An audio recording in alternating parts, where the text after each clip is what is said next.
All right. Hello, everyone. Hey, welcome to church. I wanted to especially welcome those of you who are here for the first time.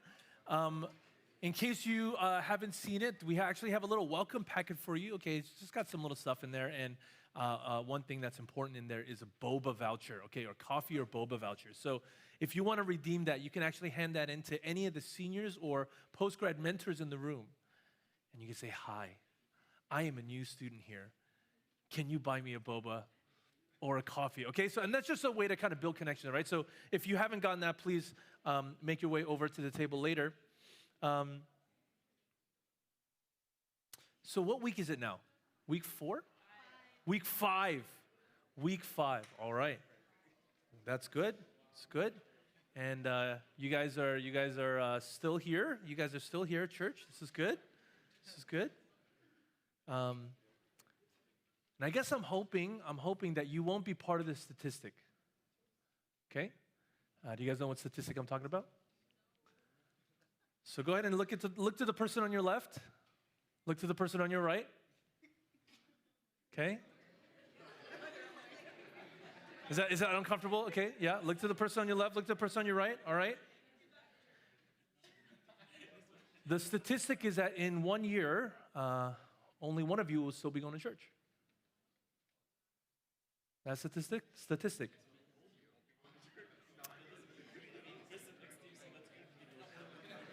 Now everyone's arguing, who's going to be nominated? It's going to be you, it's going to be you.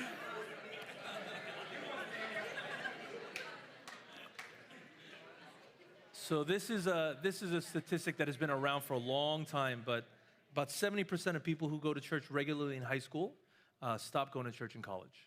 Actually, every life transition. Now it's even from middle school to high school to college, college to postgrad. At every big life transition, 70% of people who used to go regularly stop going. So Lifeway Research, they actually broke it down even further. And so here's what they wrote in kind of a research thing that they did. Virtually all those who dropped out, 96%, listed a change in their life situation as a reason for their dropping out, right? So big life changes, big life transitions, all right? Almost half of those who dropped out say moving to college played a role in their no longer attending church for at least a year. Okay, and then here's the kicker. This is the craziest one. Among all who dropped out, 29% say they planned on taking a break from church once they graduated high school. 7 in 10 say their leaving wasn't an intentional decision.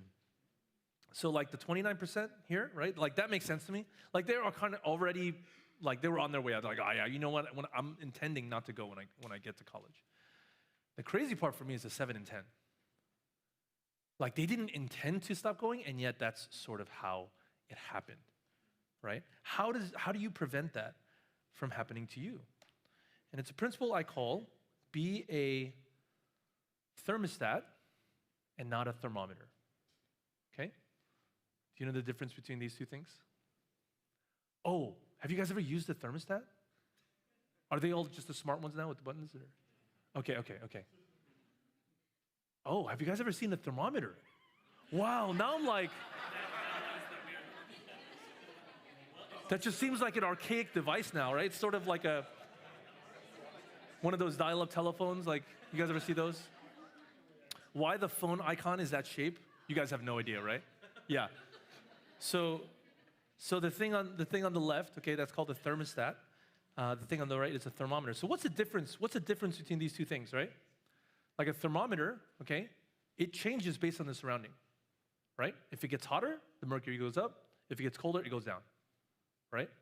It changes based on the surrounding. The thermostat, it doesn't respond to what's going on outside. It doesn't change based on its surrounding. It changes its surroundings, right? You set the thermostat to a certain level, and it will change what's around it. Be a thermostat and not a thermometer. Don't change based on your surroundings. Be the kind of person who can change your surroundings. Live intentionally, right? Live intentionally. Live with conviction. Live with conviction. So today I want to learn from some people in the Bible who lived with intention, who lived with conviction, right? Even when the surrounding culture was so strong that everything around them told them to walk away from God. Okay, so of course we're talking about Daniel, right? So Daniel, Old Testament, it's the Daniel in the lion's den. Daniel, okay, that Daniel. His story, it starts in turmoil because the people of God, Israel, had been conquered by another nation. They've been conquered by the Babylonians. Okay, and so this is sort of an artist's rendition of the capital of Babylon. Okay. So when the Babylonians took over the Israelites, the people of God, they destroyed their cities, they destroyed their temple, okay? And they actually, so at the time, Babylon had the greatest military might, the greatest wealth, the greatest technology, the most sophisticated culture at the time. And they had a really smart strategy for staying in power, okay? So what they did was, they took the best and the brightest from every conquering nation, right? Whoever they conquered, they took the best and the brightest, and they brought them into the capital city, gave them a free ride, 3 to 4 years, to educate them in Babylon U. Okay? So that they can become good, productive Babylonian citizens after they graduated from Babylon U. So here's what they did. In Daniel 1, it says, then the king commanded Ashpenaz, his chief eunuch, to bring some of the people of Israel, both of the royal family and of the nobility, okay, youths without blemish, of good appearance, in skillful in all wisdom, endowed with knowledge, understanding, learning, and competent to stand in the king's palace, right? The best of the best, the cream of the crop, less than 10% acceptance rate. It's you guys.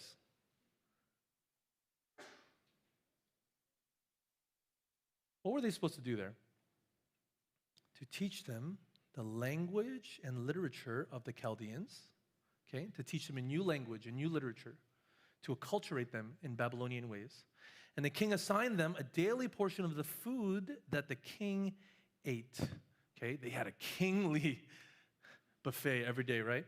And of the wine that he drank. And they were to be educated for 3 years. And at the end of that time, they were to stand before the king and receive their job interviews for where they will serve in the kingly culture. So they were supposed to learn the language, literature, and eat the food that the king ate. Now, one of the things that kept the people of God, the Jews, distinct from other cultures, it's really interesting what God tells them to do. He says, certain foods are clean and certain foods are unclean, right? And there's actually all these laws about that. And one thing that God wanted the Israelites to do was be mindful of what they ate. A part of the reason for that, now, Jesus kind of got rid of all those laws in the New Testament, but part of the reason for that at that time was so that they would not intermingle too much with the other culture, right? And you're like, well, what's the big deal about food? Well, food is the gateway to culture, right? Like once you like someone's food, like, wow, there's like fellowship there, right? There's table fellowship there. You say, well, what's wrong with intermingling with the Babylonians? Well, it kind of depends on what their values are, right? What are their values? What would you be assimilating into if you were to kind of go into that culture? So what did the Babylonians worship? They had many gods, but the biggest ones were the idols that represented agriculture, fertility, and war. These were their biggest idols, okay? Agriculture, fertility, and war. In other words, money, sex, and power. Money, sex, and power.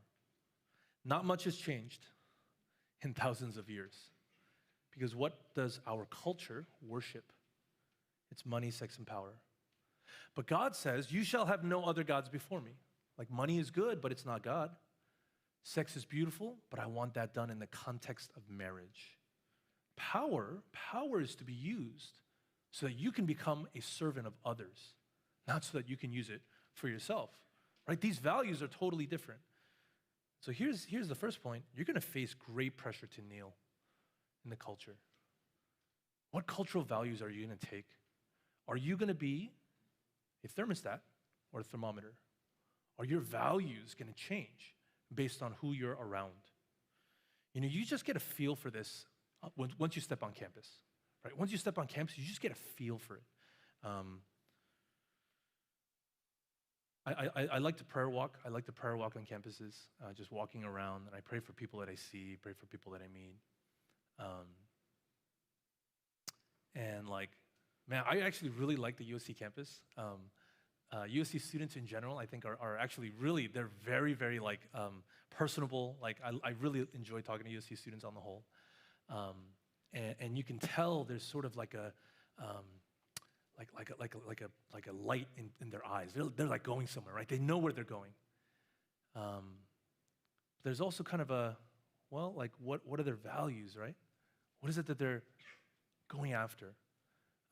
Some of the clubs that you'll see on campus, man, the consulting clubs, they're gonna demand your soul, man. It's like, you have to sign with us. You have to give like 15 hours a week. Like you have to like sign an NDA, not exclusive contract. You can't do anything else. Like you have to be part of this. And like, it's gonna be like, well, why would you even consider doing that? Well, because everybody's going somewhere, right? And you're like, man, I gotta do something about this. Currency between guys and girls on campus, right? Charm, beauty, sex appeal. Like it's everywhere on campus. Now, for those of you who consider yourself Christian, hopefully you're thinking like, man, I'm gonna keep up my Christian identity, right? But then suddenly you're in this amazing university, and I wonder for all of these people who sort of got taken from all the different cultures, they're coming in, they're basically competing with one another, right? Because at the end of 3 years, like the king is gonna size them up. Sort of looking around, sizing each other up. Later in chapter 3, the pressure gets even crazier, okay? It gets crazier because this king, King Nebuchadnezzar, okay, he was actually a really incredible king. At first, he was a successful general that never lost a battle, okay? Like, that's wild, right? So that's why and then he built an empire. He built some of the, 7 ancient wonders of the world, okay, the Hanging Garden. So he decided, as all great men love to do, build a statue of himself. And he built a 90-foot golden statue of himself, okay, as one does. So, chapter 3. King Nebuchadnezzar made an image of gold whose height was 60 cubits, that's about 90 feet. Its breadth was 6 cubits. He set it up on the plain of Dura in the province of Babylon. Then King Nebuchadnezzar sent to gather the satraps, the prefects, the governors, the counselors, the treasurers, the justices, the magistrates, and basically everybody, right? All the officials of the province come to the dedication of the image that the king Nebuchadnezzar set up. Then the satraps, the prefects, and the governors, and everybody, right? And all the officials of government, they gather for the dedication of the image that King Nebuchadnezzar had set up. And they stood before the image that King Nebuchadnezzar had set up, and the herald proclaimed aloud, "You are commanded, O peoples, nations, and languages, that when you hear the sound of the horn, pipe, lyre, trigon, harp, bagpipe, and every kind of music, you are to fall down and worship the golden image that King Nebuchadnezzar has set up. And whoever does not fall down and worship shall immediately be cast in the burning, fiery furnace." I set up this 90-foot golden image of myself, and y'all gonna bow down and kneel before this. Oh yeah, and by the way, if you don't, you're gonna die. Okay, that's the situation. Therefore, as soon as all the peoples heard the sound of the horn, pipe, lyre, trigon, harp, bagpipe, and every kind of music, what are they gonna do? What are you gonna do? Well, yeah, they all fell down and worshiped. They all kneeled before the culture. He's literally telling everyone to kneel, right, in this situation. How many of you guys are psychology majors here? Psych majors? Oh, wow, very few. Okay, so those who are psych majors, you definitely know Solomon Asch, okay? And if you've never heard of him, when I show you this picture, you probably have heard of his experiments, okay? Because he did a lot of experiments on social conformity. Have you guys seen this picture in one of your textbooks? Okay, so here was the experiment, all right? It's very complex. You guys ready for this? All right. So the target line is the same length as which line? Hold on. Don't just give away the answer, guys. All right, here we go. So you guys, everybody have your answer? All right, just have it in your head. All right. And on 3, I'm going to ask you guys to say it out loud. Just okay? It's no pressure, it's okay. All right, everybody got it? Okay, 1, 2, 3, go.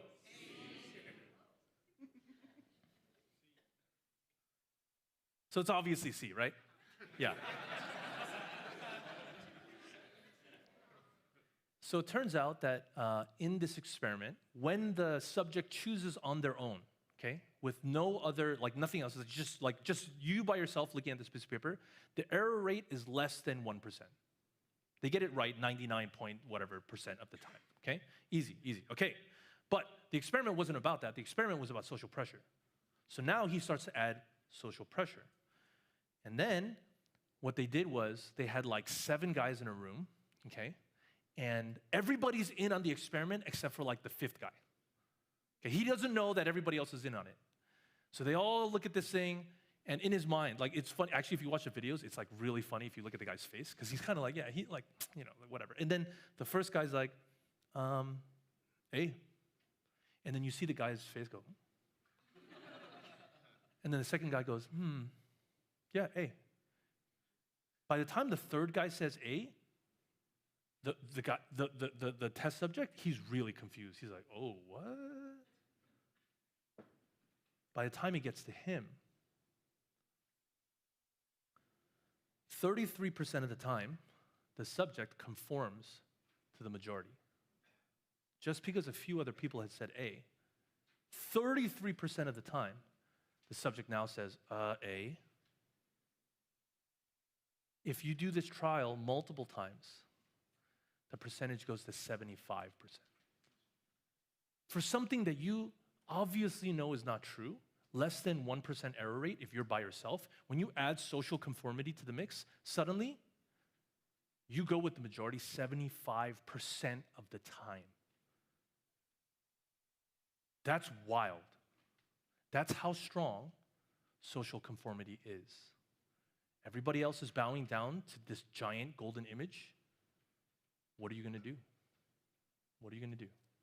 There was a similar experiment recently, actually, well, not super recently, but kind of more modern times, measuring social conformity, and it's kind of in the form of a video. I kind of edited it slightly to keep it, because it was in a TV show, and I think the only context that you need is that in the beginning, similar to the other experiment, everybody's in on the experiment except for one person.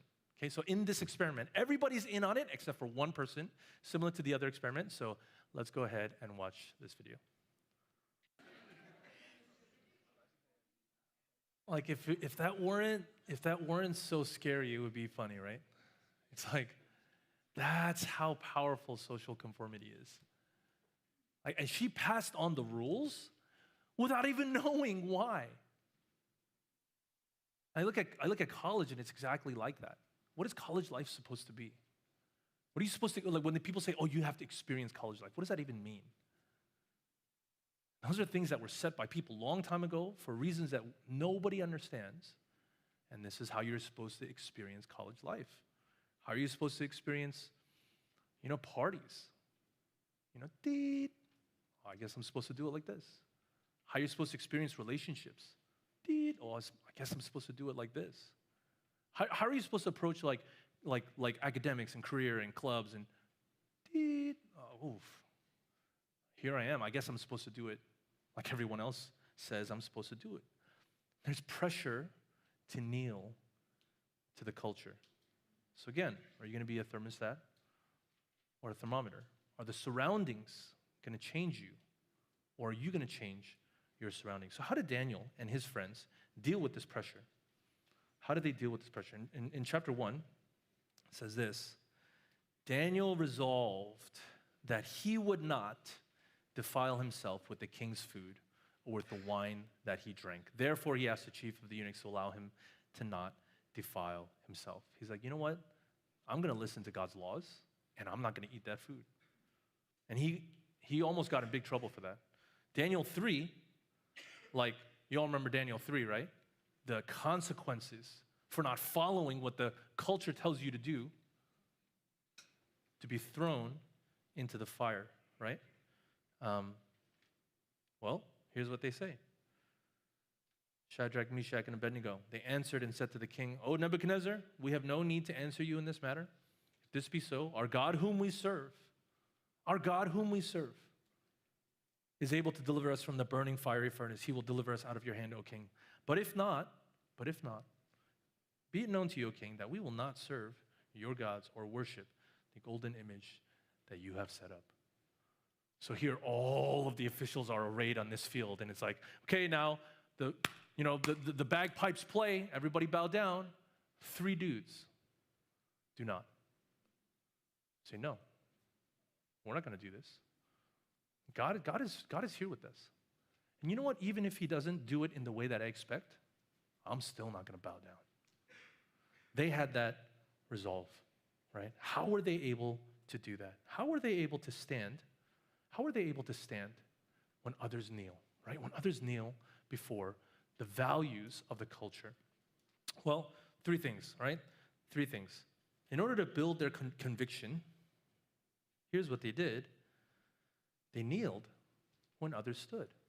So here's what it says about Daniel in chapter 6. He got down on his knees 3 times a day. 3 times a day on his knees, kneeling in prayer, and gave thanks before his God as he had done previously. That word previously in a different translation, New Living Translation, says, just as he had always done.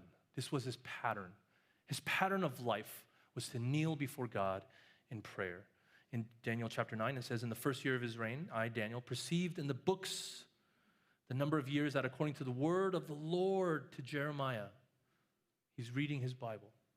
And as he's doing so, he's understanding what's going on there. He's like, oh, you know what? Based on the book of Jeremiah, this is what's going to happen. So then I turned my face to the Lord God. Turn my face to God, seeking him by prayer. Here's that word again. And please for mercy with fasting and sackcloth and ashes. I prayed to the Lord my God, made confession. Like, Lord, great and awesome God. Like, so what does Daniel and these guys, what do? Is they kneel when others stand. When everybody else is kind of going along and doing their thing, they spent the time in prayer, in word, and in worship. I don't know about you, but like sometimes spending time in prayer, word, and worship feels like a waste of time, especially when everybody else is going. When everybody else is doing their thing, when everybody else is on their way, when everybody else is getting their internships and doing this and doing that and whatever, to now take yourself and say, you know what, everybody else is standing, everybody else is doing what they're doing, but I'm going to decide to kneel. I'm going to decide to spend time with the Lord. I think one of the biggest reasons people actually fall away from God is because they fall out of rhythm with their spiritual disciplines of word and prayer. So, stand. If you want to stand when others kneel, you got to kneel when others stand. Second, stand together with God's people. There's a world of a difference between something hard that you have to do alone versus doing something hard with like even 1 or 2 other people, right? So, the Solomon Asch experiment that we just talked about, like the lines and everything, he did a slight modification to that was really, really powerful. So here's what he did. So you remember how it was like 7 or 8 people in that room, and everybody else said A except for like the test subject, right? He added a wrinkle to the experiment. It was supposed to be like A, and then one, and then the guy goes, right? So he added a wrinkle where one of the people in that line, just one, said the right answer. So it's still like 8 people before him that said the wrong answer, but like the third guy says the right answer, C. So A, C, A. The percentage of people who now have the courage to answer C skyrockets. So before, without anyone else, on your own, social conformity, 75% of the time, they conform to the majority. You add one person, suddenly, that the test subject now has the confidence and the courage to say what he actually believed. So for these guys, right, like Daniel resolved, right? Well, turns out he wasn't by himself. He was with Hananiah, Mishael, and Azariah. And it says Daniel resolved, but actually all 4 of them did the same thing. They all resolved not to eat the king's food, right? And then, of course, in the story in Daniel 3, it wasn't just one person who stood up. 3 of them stood up together, right? Sometimes just one other person who makes a stand makes you able to do it. And sometimes you can make a stand if you know that other people have your back, right? And that's the church. That's the church. That's why we band together. That's why we gather together. That's why we worship together, because we're going against the pressures of the world. They say, no, we're not crazy. We're not. The world is crazy. The world is crazy for bowing down to this gigantic idol of money, sex, and power. It's a bell that goes off that everybody stands up to, they don't even know why. We serve the living God. We serve the one who made the heavens and the earth, a great and awesome God. And so when a group of people band together like that, they're able to resist the temptations of the culture. In every generation, it seemed like God's people were outnumbered and pressured. Christians were backwards, unscientific, quaint, unsophisticated, whatever. But every generation, there was a band of believers who came together. They strengthened one another. Generation after generation, the culture comes and the culture goes.